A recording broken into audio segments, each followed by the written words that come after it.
bwari ubuzima bumugoye, ariko Yohana ngo agahagarara ku maguru abiri afite umwuka wera no kwizera, akavuga ati nge ndijwi ry'urangururira mu butayu, ndababwira ngo nimwihane mugorora inzira z'Uwiteka, hakagenda babwiriza ubutumwa bwiza ashize amanga.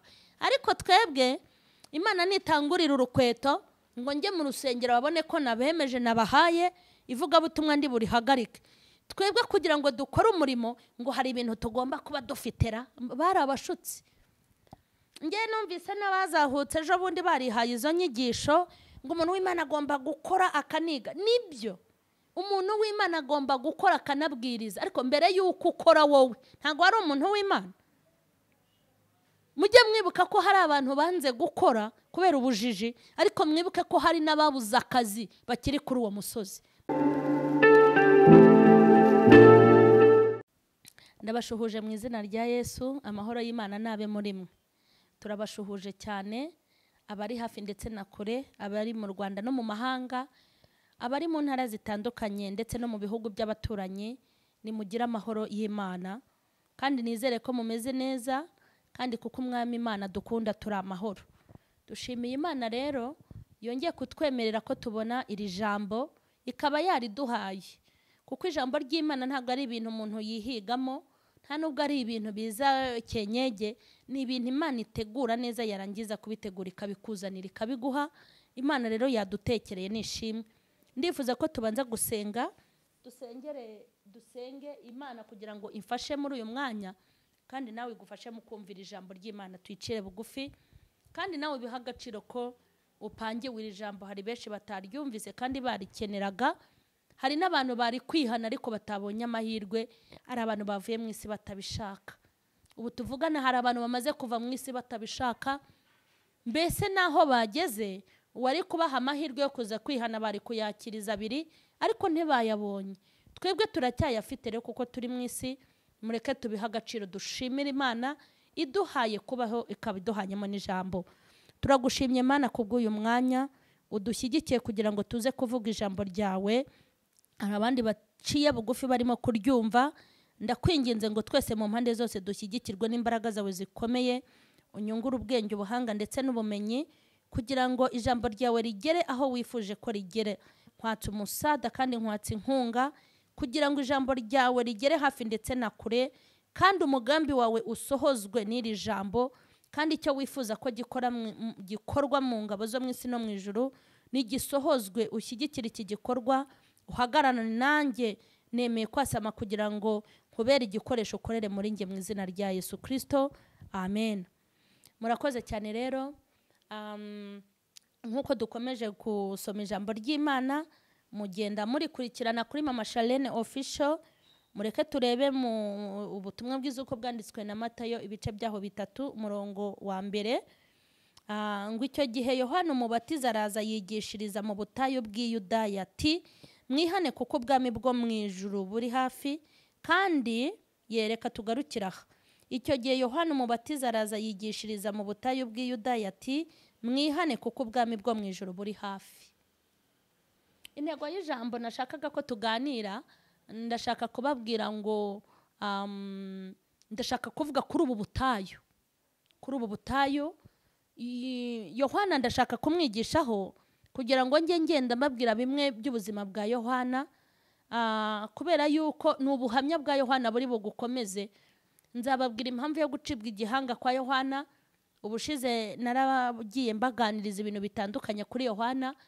Uyu munsi ndashaka kubabwira ngo ushize twaraganira ngo hahirwa uw'ibyayo bitazagusha, ariko uyu munsi ndashaka kubabwira ngo gukorera Imana turi mu butayu. Niyo ntego y'ijambo, gukorera Imana turi mu butayu, kandi tukanayikorera, tugakiranuka turi mu butayu, tukaba abashumba bari mu butayu, ariko tugashumba intama z'Imana neza, tukaba abahanuzi bo mu butayu, tugahanura mu kuri no mu mwuka, tukaba abavugabutumwa bo mu butayu, ariko tukavuga ubutumwa bwiza, tukaba abakristo bo mu butayu, ariko tukaba abakristo beza.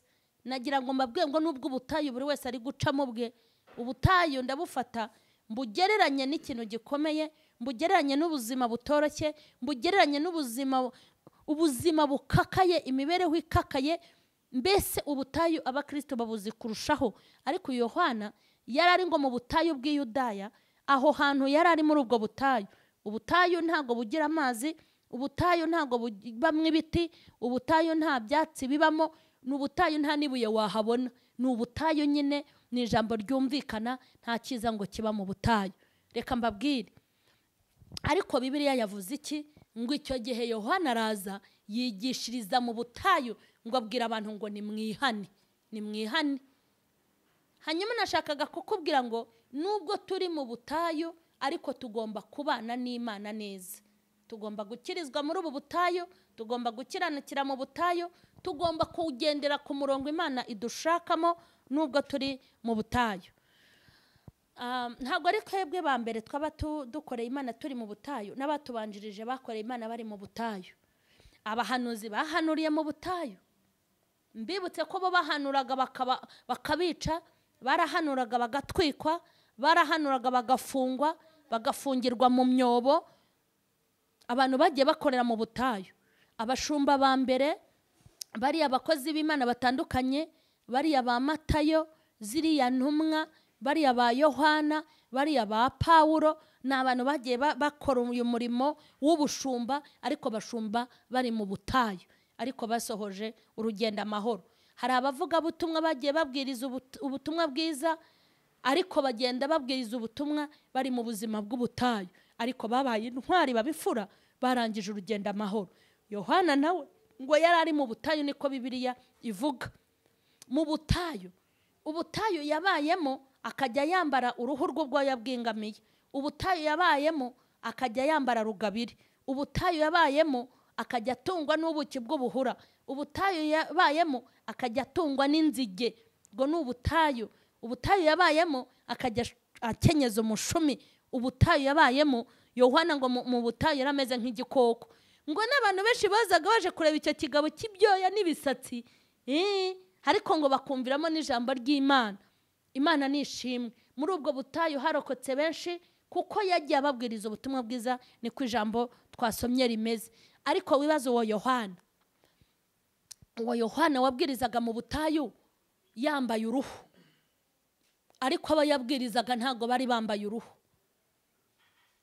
Yohana wabwirizaga yariye inzige, ababwiriza bariye ifiriti. Yohana wabwirizaga ari mu butayu, mwibutse ko nta gipangu yahagiraga, bwari ubuzima bumugoye. Ariko Yohana ngo agahagarara ku maguru abiri, afite umwuka wera no kwizera, akavuga ati nge ndijwi ry'urangururira mu butayu, ndababwira ngo nimwihane, mugorora inzira z'Uwiteka. Hakagenda babwiriza ubutumwa bwiza ashize amanga. Ariko twebwe Imana nitangurira urukweto ngo njye mu rusengero babone ko nabemeje nabahaye ivugabutumwa Ndiburihagarike. Twebwe kugira ngo dukore umurimo, ngo hari ibintu tugomba kuba dufitera. Bari abashutsi. Nge numvise n'abazahutse ejo bundi barihaye izo nyigisho ngo umuntu w'Imana agomba gukora akaniga. Nibyo, umuntu w'Imana agomba gukora akanabwiriza, ariko mbere y'uko ukora wowe ntabwo ari umuntu w'Imana. Mujye mwibuka ko hari abantu banze gukora kubera ubujiji, ariko mwibuke ko hari n'ababuze akazi bakiri kuri uwo musozi. Mujye mubizirikana. Ejo bundi ugiye gucuruza nibwo utangiye guca ibintu. Mbere utaracuruza ko nzi ko umaze imyaka mwisi, kandi iyo imyaka umaze niyo ushigaje niyo mike. Imyaka yawe myinshi wabayemo utari umukozi. Ejo bundi utangiye gukora, ntabwo ari byo bigomba gutuma dufata babandi badafite akazi, babandi badafite icyo bakora, kandi ari abakozi b'Imana, ari abavugabutumwa, ngo tuvuge ko ari ubwenge buke. Ntabwo abantu bose bagize ubwenge buke. Hari abagize ubwenge buke, hari n'abakiri kuri uwo musozi. Yohana yari ari mu butayu. Ubutayu abakozi b'Imana babubamo. Umuntu aba mu butayu bw'ubukoda akabura nayo kwishyura inzu. Umuntu akaba mu butayu bw'inzara ndetse n'ubukene. Umuntu akaba mu butayu bukakaye. Buri wese agira ubutayu bwe agomba kunyuramo. Ariko Yohana nubwo yanyuze muri ubwo butayu, yubashye Imana mu myaka yose yabayemo, kandi akorera Imana mu kuri ndetse no mu mwuka. Narinje kubwira abakozi b'Imana ngo nubwo turi mu butayu, ntabwo turi mu butayu buruta bwa Yesaya wahanuye bakamukorera ibyo muzi. Ntabwo turi mu butayu buruta bwa Yeremiya wagiye guhanura bakamufungira mu mwobo ntacyo kurya no kunywa. Ntago turi mu butayu buruta bw'abakozi b'Imana ba Nehemiya. Muzi ibintu bagiye bakorerwa. Ntago turi mu butayu buruta bwa ba Pawulo.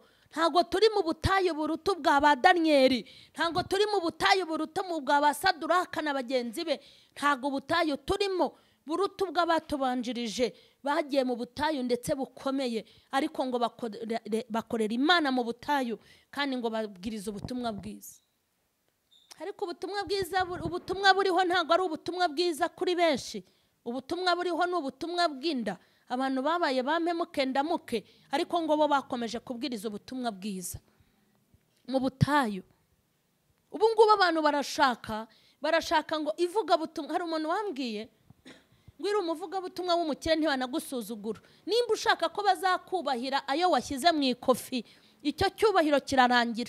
Nimba ushaka ko bazakubahira uko uhagaze n'uko umeze, bazakubahira Imana isobanutse ufite, bazakubahire gukiranuka no guca bugufi, kuko ibindi byose bakubahira birashira. Yego ni byiza, ariko naho bitaboneka nta kintu cyabuza Imana kwitwa Imana. Yego tuba abavugabutumwa b'abakire, ariko se n'ubu umuvugabutumwa w'umukene byo uzabizira? Yego yarakoraga akaboha n'amahema, ariko se udafite aho aboha amahema areka kubwiriza. Ubutayu bubaho, ugashaka akazi ntukabone, ugacuruza ugahomba, wanakabona ntibakwishyure, ukabaho mu butayu. Hari umuntu wambwiye ngo mama Charlene, ngo ngewe njya gushaka umugabo imva impamvu namushatse, muri abana beza, ariko icyubahiro wishakiye kizashira, nkanuye gutya. Ariko icyubahiro washakiwe n'Imana uzakigumamo. Ngo abantu baransuzuguraga, burya umugabo ni icyubahiro iyo umufite bamashenge. Ere gushaka umugabo wa kabiri ngo kugira ngo nyine ngo ugire icyubahiro komera cyane. Icyubahiro tugikura ku Mana ya Isiraheli. Ubu se ntibagusuzugura? Ntabwo ibyo bintu ari byo dukwiye kubakaho. Kujya kubwiriza waparitse ni byiza, ariko naho waparitse igare cyangwa waparitse amaguru yawe, ko adatoboka se, ko batayahaga ngo nitugenda ngo umwuka ukadushiriraho mu nzira, ninde uzaza kuyahaga ngo tugende? Imana yaduhaye amaguru yayo ku buntu. Hari ibintu abantu bashaka kugira ngo babanze bakorere Imana, nimpa amafaranga nibanze bemeza, ariko nanjye mparikeje reka ubemeza abantu badakorera Imana ko baparitse kenshi kuturusha. Urabemeza? Wabemeza iki? Ko bahinduranye imyenda kukurusha, wabemeza gute? Ko batuha mu magorofa batazi aho urusengero ruba. Mu butayu tugomba kuhaba kandi tugakorera Imana. Nta yandi mashami. Imana niguha imodoka, amina, ariko nitayaguha nikorerwe, nihabwe icyubahiro. Imana niguha amafaranga, amina, ariko ninayakwima nikorerwe. Kugira ngo uzayikorere neza nuko uzaba wabyaye, ntabwo ari uko bigomba kumera.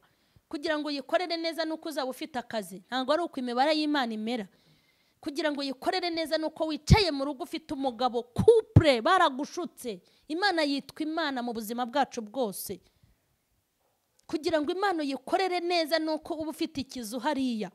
Kugira ngo ukorere Imana nuko hari ibindi biba biri ku ruhande. Imana yitwa Imana. Icyubahisha Imana kuri twe nuko tuyicira bugufi kandi tugakora ibyo gukiranuka. Naho ibyo ngibyo muvuga abanyamahanga barabiturusha kandi badasenga. Angwa agatungwa n'ubuhura ariko agahamya Imana, agakenyeza ibigozi bishumi ibirere ariko agahamya Imana, akambara rugabire ariko agahamya Imana. Gukiranukira mu butayu. Ubutayu bukugeze he? Mu butayu kubwiriza abantu, turi kubwiriza abantu bo ku butayu, turi kubwirizwa n'abantu bo mu butayu. Yego ni ukubwiriza abantu bagutera imibare.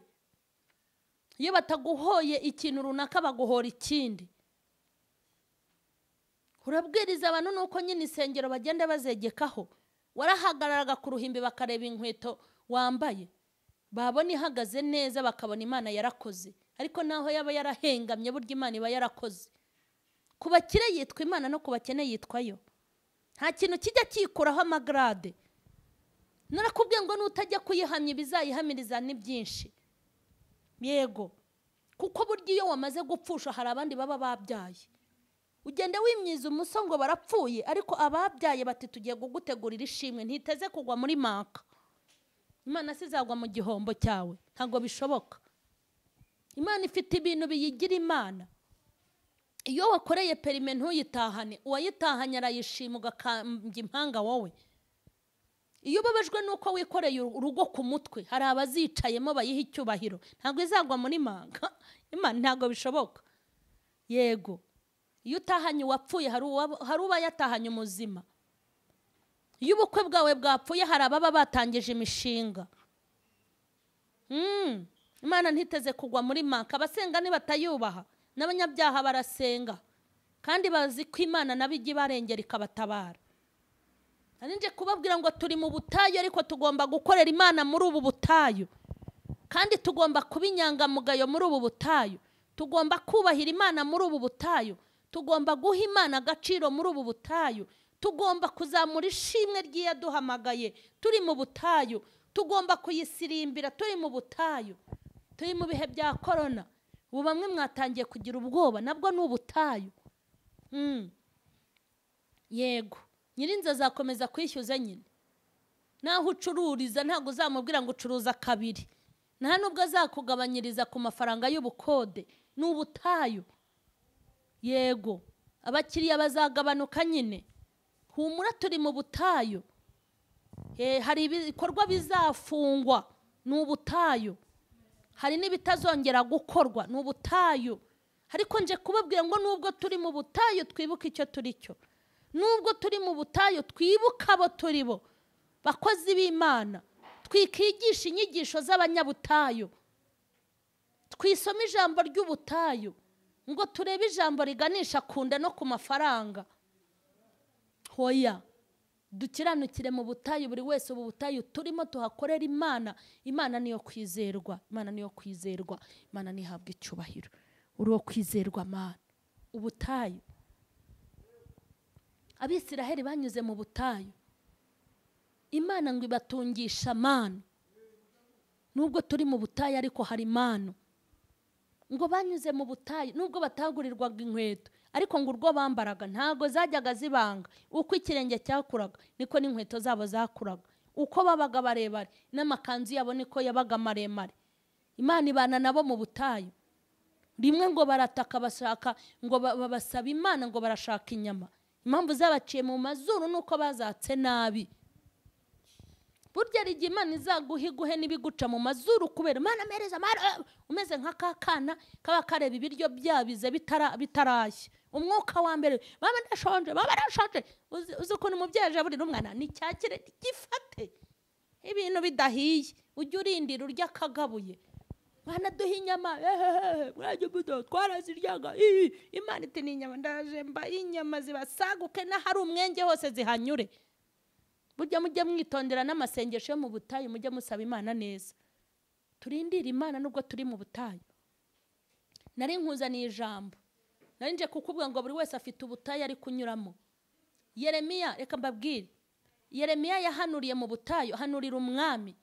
Umwami agira umujinya ngo atuma abahungu be n'abagaragu ngo mugende mumufate umuzane mwereke. None se Yeremiya ku rwandiko yanditse bwa mbere baruciye, yigeze areka kongera kwandika urundi? Imana yambwiye ngo andika urundi. Yarari mu butayu ahanura akabizira, ariko ntiyigeze areka guhanura. Bariya abakozi b'Imana batubanjirije babwirizaga ubutumwa bwiza, bajya ku musozi bakabavuza amabuye n'amatafari. Haleluya! Ariko nubwo babavuzaga amabuye n'amatafari bakabatera amabuye, ntago baparikaga ivugabutumwa, bavaga ku gasozi bakajya ku kandi. Imana itugirire neza.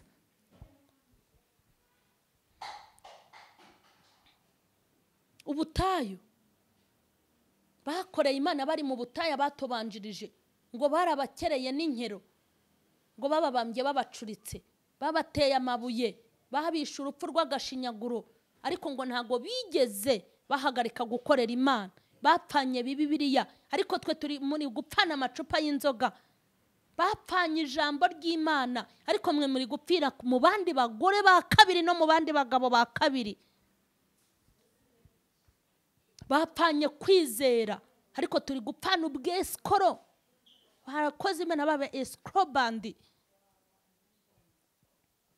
bapfiriye mu masinagogi, bagiye kuvuga ubutumwa bwiza, ariko mugiye kuzapfira mu mahoteli, mwagiye gusambanya abagore batari abanyu, mugiye gupfira mu mafaranga, mugiye gupfira mu bwambuzi, mupfiriye mu bugambanyi, mupfiriye mu bugome, mupfiriye mu mashyari, mupfiriye mu matiku, mupfiriye mu busutwa, ariko ngo bapfuye kwizera kwabo baragukomeza. Bibiliya ivuga iki? Ngo mu maraso yabo havuye mu itorero. Ariko mu ntambara zacu twe havamo iki? Mu ntambara zawe harimo kuvamo iki? Harimo kuvamo kwirwanirira, gutukisha Imana, kuyisebya, kuyiharabika. Imana itugirire neza, Imana itugirire neza, turinde gupfa nabi. Tugiye gusenga, tugiye gusenga, tugiye gusenga. Bigishirije mu butayu, twebwe kwigishiriza mu butayu byatunaniye. Niyo dufashe Bibiliya dushaka ijambo rituma batadutera amabuye, niyo duhanuye duhanura ibituma abashumba bacu batarakara, turobanura ibyaducisha imitwe, niyo turi gutanga mesaje tuvuga iby'amahoro gusa. Ngo baravuga bati ni amahoro, ni amahoro, ariko rero nta mahoro ariho. Ngo mbese hari isoni bagize bamaze gukora ibizira? Ngo hoya ntago bigeze bakorwa n'isoni, ngo habe no guhonga mu maso. Tugiye gusenga, tugiye gusenga. Imana igiye kuyikorera mu butayu. Mfite ubutayu bwanjye, nawe ufite ubwawe, ariko gahunda yo gukorera Imana igomba gukomeza. Dusenge. Mana nyir'ijuru n'isi, uri Imana igenzura iby'iminsi n'ibihe, kandi ibihe byose ni wowe ubitegeka. Nta bihe turimo n'ibizaza utigeze umenya, ariko tugushimiye ko izina ryawe n'imbaraga zawe zikomeye zitegeka iminsi ndetse zigategeka ibihe. Ndagushimye muri aya masaha Mana, kubw'ijambo rifite ubuzima n'ubugingo. Ndagushimye kuko badutegura iby'agaciro n'umumaro. Ndagushimye ko izina ryawe ari ryo rihatubereye. Imbaraga zawe ni ngari kuri twe, waturengeye utugiriye neza. Ndagushimye kubwira ijambo. Bana bawe bamaze kurikurikirana, bamaze kumenya aho bibutse baragwa, baguciriye bugufi, nawe ubababarire. Ubabarira abakuru n'abatabaguye n'abacitse intege, buri wese mu ruhande rw'umushyigikire. Kugira neza kwawe kugere hafi na kure. Rambura ikiganza cyawe hafi na kure. Girira neza abo wibyariye ukabaheka. Girira neza isi yose. Rambura ikiganza cyawe Mana, wirukana iterabwoba ryose. Utubere Imana kandi utukubera abana. Ndagushimye ko ijambo ryawe rigize umumaro muri uyu mwanya, mu izina rya Yesu, amena. Ndabashimiye cyane. Mukomeze gukora share, mukomeze gukora subscribe, mukomeze kwandika kuri comment, mukomeze gutanga inama n'ibitekerezo, kandi mbifurije amahirwe menshi yo gukorera Imana nubwo turi mu butayu. Mbabwira ngo yarengeye abatubanjirije, natwe izakomeza kuturengera. Imana y'amahoro nibahe umugisha. Amen.